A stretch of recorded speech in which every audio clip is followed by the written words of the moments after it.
ఓం శ్రీ మాత్రే నమ. ఓం శ్రీ కొండదేవతాయ నమ. ఓం కొండదేవతాయ నమ. ఓం వనదుర్గాయ నమ. ఓం శ్రీ మాత్రే నమ. కన్యరాశి ఫలితాలు. మరి ఈ కన్యరాశిలో జూన్ నెల 2026 కన్యరాశి ఫలితాలు. ఈ కన్యరాశిలో ఉండవలసిన వాళ్ళందరికీ అదృష్ట బలము, జీవిత బలము, యోగ బలము, నక్షత్ర బలము, స్థాన బలము.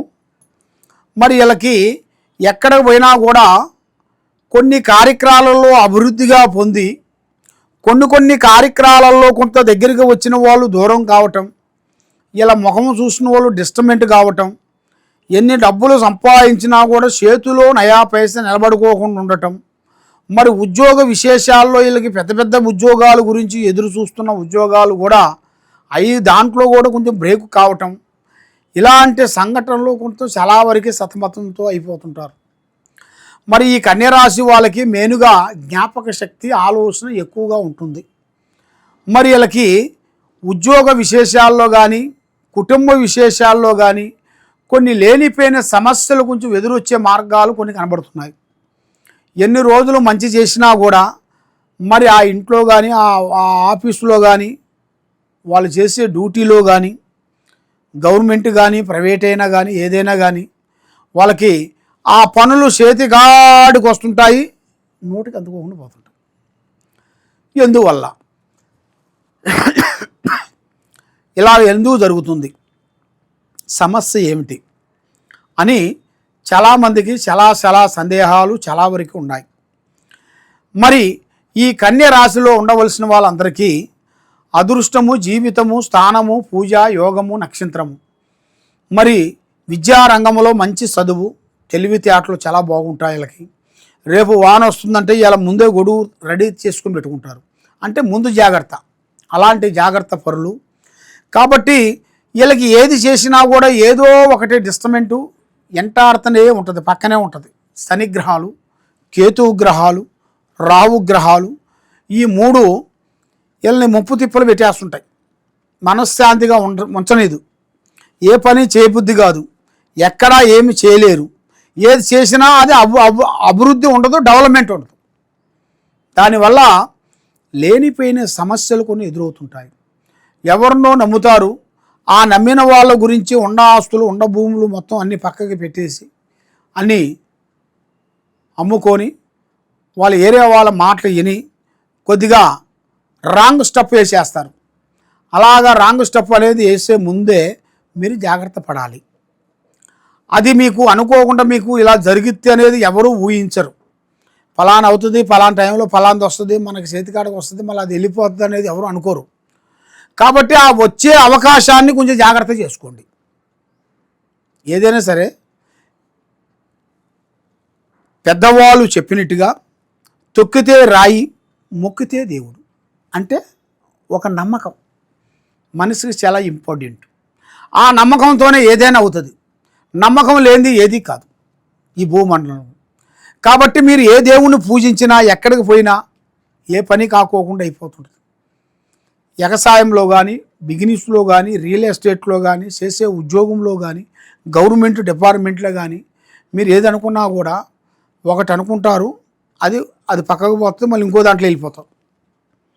అలాగ మీరు ఒక దాంట్లో స్టాండర్డ్గా నిలబడరు. మైండు, మనస్సు, త్రికార శుద్ధి ఒక రకంగా ఉండదు. కూర్చుంటే కుందేలు బుద్ధి, లేస్తే లేడు బుద్ధి, పండుకుంటే పాము బుద్ధి, 3 బుద్ధులు 6 గుణాలుగా కనబడుతుంటుంది. దానివల్ల మీరు ఏమి చేయాలనుకున్నా కూడా చేయలేని పరిస్థితి, మానసికమైన ఒత్తిళ్ళు ఇలాంటివి కొన్ని ఎదురవుతుంటాయి. ఇంట్లో ఎంత చేసినా కూడా మిమ్మల్ని గౌరవించుకోకుండా ఉండటం, ఏ పని చేసినా కూడా ఏదో ఒకటి డిస్టర్బెంట్ రావటం, దానివల్ల వీళ్ళకి కొంత సమస్యలు కొంచెం ఎదురవుతుంటాయి. అలాంటి సమస్యలతో వీళ్ళు చాలా వరకు ఎదురైన వాళ్ళందరికీ ఆ అమ్మవారు యోగం అనేది వీళ్ళకి మెయిన్గా రావాలి. మరి ఇలా జాతకంలో చూసుకుంటే గజకేశ్వరి యోగం అనేది రాబోతుంది. ఆ గజకేశ్వరి యోగాన్ని పట్టి చూసుకుంటే వీళ్ళకి దిశ అనేది, మార్పు అనేది వస్తుంది. అది పెద్దవాళ్ళ ఆశీర్వాదం, తాతల ముత్తాతల ఆశీర్వాదము, పెద్దవాళ్ళు దేవుళ్ళ ఆశీర్వాదము, ఆ భగవంతుడు కటాక్షమైన కుప్ప కూడా ఇలా పేరులో కనబడుతుంది. కాబట్టి వీళ్ళు ఓపికగా నిదానంగా ఆలోచించి ఆచితూచి అడుగేసి ఆ పని పూర్తి చేసుకోవాలి. కాబట్టి వీళ్ళకి ఎక్కువగా కులదేవత అనేది ఎక్కువగా వీళ్ళని కాపాడుతుంటుంది. కులదేవత గ్రామదేవత అనేది ఉంటుంది. ఆ గ్రామదేవత కులదేవత వీళ్ళకి ఎప్పుడు పూజాబలం చేసుకోవాలి. ఆ విధంగా వీళ్ళు పూజాబలం చేసినట్టుగైతే తప్పకుండా ఆరోగ్యాన్ని ఇస్తుంది, మనశ్శాంతిని ఇస్తుంది, ధైర్యాన్ని ఇస్తుంది, లక్ష్మీ కటాక్షమైన యోగం అనేది వస్తుంది. ఏ పని చేసినా కూడా 100% వీళ్ళకి సక్సెస్ అయ్యే మార్గాలే కొన్ని కనబడుతున్నాయి. మరి ఇప్పుడు టయాలు కూడా అంత అనుకూలంగా లేవు. టయాలు అంత అనుకూలంగా లేనప్పుడు నువ్వు ఏ పని చేసినా ఏ కార్యక్రమం చేసినా ఏదో ఒకటి డిస్టర్బెంట్ అవుతూనే ఉంటుంది. అలాగ డిస్టర్బెంట్ కాకోకుండా ఉండాలి అంటే నీ పేరు, మీ పెద్దవాళ్ళ పేరు, డేట్ ఆఫ్ బర్త్, గోత్రము, నామాలు ఈ నెంబర్కి పంపించినట్టుకైతే మీ పేరుని బట్టి, సమయాన్ని బట్టి, మీ యోగాన్ని బట్టి జాతకం ఎంతవరకు వచ్చింది, ఎంతవరకు పోతుంది, మరి ఎంతవరకు లైన్లోకి వచ్చేస్తుంది మీ జాతకం అనేది మేము ముందు జాతక కుండలి చూడాలి.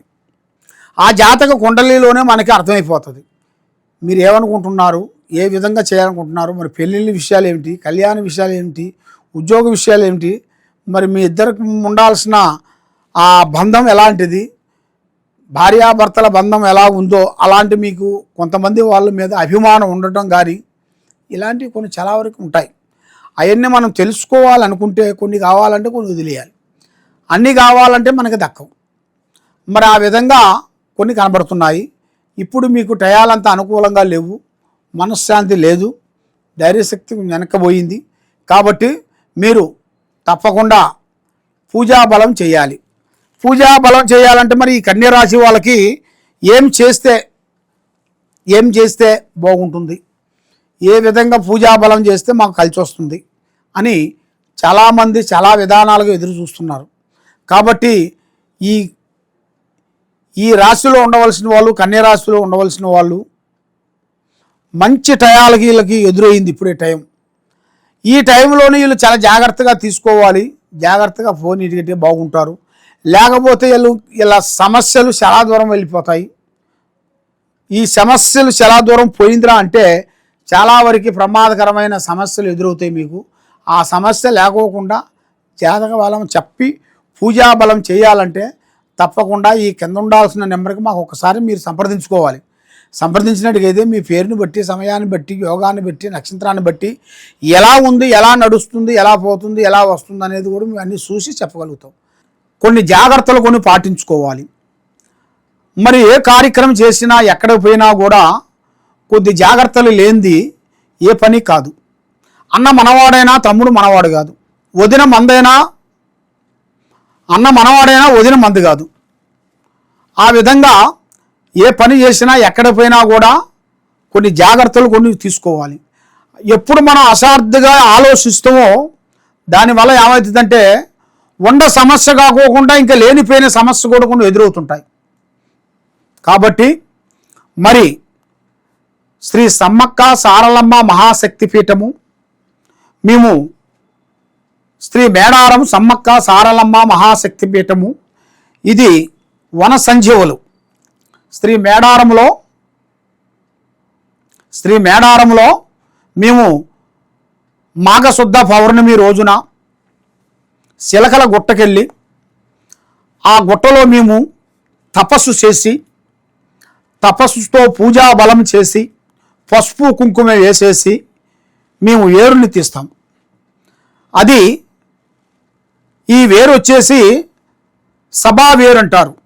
నరదిష్టి వేరు, కన్ను దిష్టి, ప్రజాదిష్టి, కుటుంబంలో మనశ్శాంతి, ఆరోగ్యము, చేయాల్సిన కార్యక్రమాలు అన్ని విధానాలుగా బాగుండేట్టుగా ఈ వేరుని మేము పూజాబలం చేసి ప్రజలందరికీ ఇస్తున్నాము ఫ్రీగా. కాబట్టి మా ఆఫీస్ వచ్చి హైదరాబాదులో దిల్సుఖ్ నగరు సాయిబాబా టెంపుల్ ఆపోజిట్ ఎదురుగా శ్రీ చిప్పాబాబయ్య కాంప్లెక్సు, ఇక్కడ శ్రీ సమ్మక్క సారక్క మహాశక్తి జ్యోతిష్యాల పీఠం ఉంది. మీరు వచ్చి ఈ వేరుని మీరు స్వీకరించినట్టుగైతే మీలో ఉండాల్సిన కష్టాలు, నష్టాలు, దరిద్రాలు, శూన్యాలు మొత్తం పోతాయి. అన్ని విధానాలుగా మీకు బాగుంటుంది, మనశ్శాంతిగా ఉంటుందని మనస్ఫూర్తిగా మేము కోరుకుంటున్నాము. కాబట్టి దూరంలో ఉండవలసిన వాళ్ళు చాలామంది, గురువుగారు మరి మీ దూరంలో ఉన్నాము, మరి మాకు ఎలాగ చెందిద్దండి మాకు అని చాలామంది మాకు ఫోన్లు చేస్తున్నారు. కాబట్టి మీకు దూరం నుంచి మాకు ఫోన్లు అనేది చేసి మీ అడ్రస్ని మాకు పంపిస్తే మీ పేరు బలాన్ని బట్టి మీకు ఏ వస్తువు అనేది ఇవ్వాలనేది పూజ చేసి ఆ అమ్మవారు వస్తువు వేరనేది మీకు ఈ వేరుతో పాటు అక్షింతలు కూడా మంత్రక్షణ అక్షింతలు నరఘోష లేకోకుండా అమ్మవారు కుంకుమ, కుబేర కుంకుమ పూజా బలం చేసి మేము ఫ్రీగా ఇస్తున్నాము. తప్పకుండా మీకు ఏ సమస్య ఉన్నా కూడా మాకు ఫోన్లు చేసి దూరంలో ఉన్నట్టుకైతే మరి ఆ దూరం నుంచి మాకు ఫోన్ చేసి మాకు అడ్రస్ వాట్సాప్ ద్వారా పంపించినట్టుకైతే మీకు కొరియర్ ద్వారాగా మేము పంపించగలుగుతాం. ఇది అమ్మవారు వేరులు. కాబట్టి మీరు ఎక్కడెక్కడో పోయి జ్యోతిష్యం చెప్పించుకొని నిరాశ చెంది ఉన్నారు. కాబట్టి తప్పకుండా ఈ కింద ఉండాల్సిన నెంబర్కి ఒకసారి సంప్రదించినట్టుకైతే నీ పేరుని బట్టి, సమయాన్ని బట్టి, మీ యోగాన్ని బట్టి ఎలా ఉంది, ఎలా నడుస్తుంది, ఏమిటనేది చూసి చెప్పగలుగుతాం. సర్వో జనా సుఖినో భవంతు. ఓం నమః శివాయ నమః.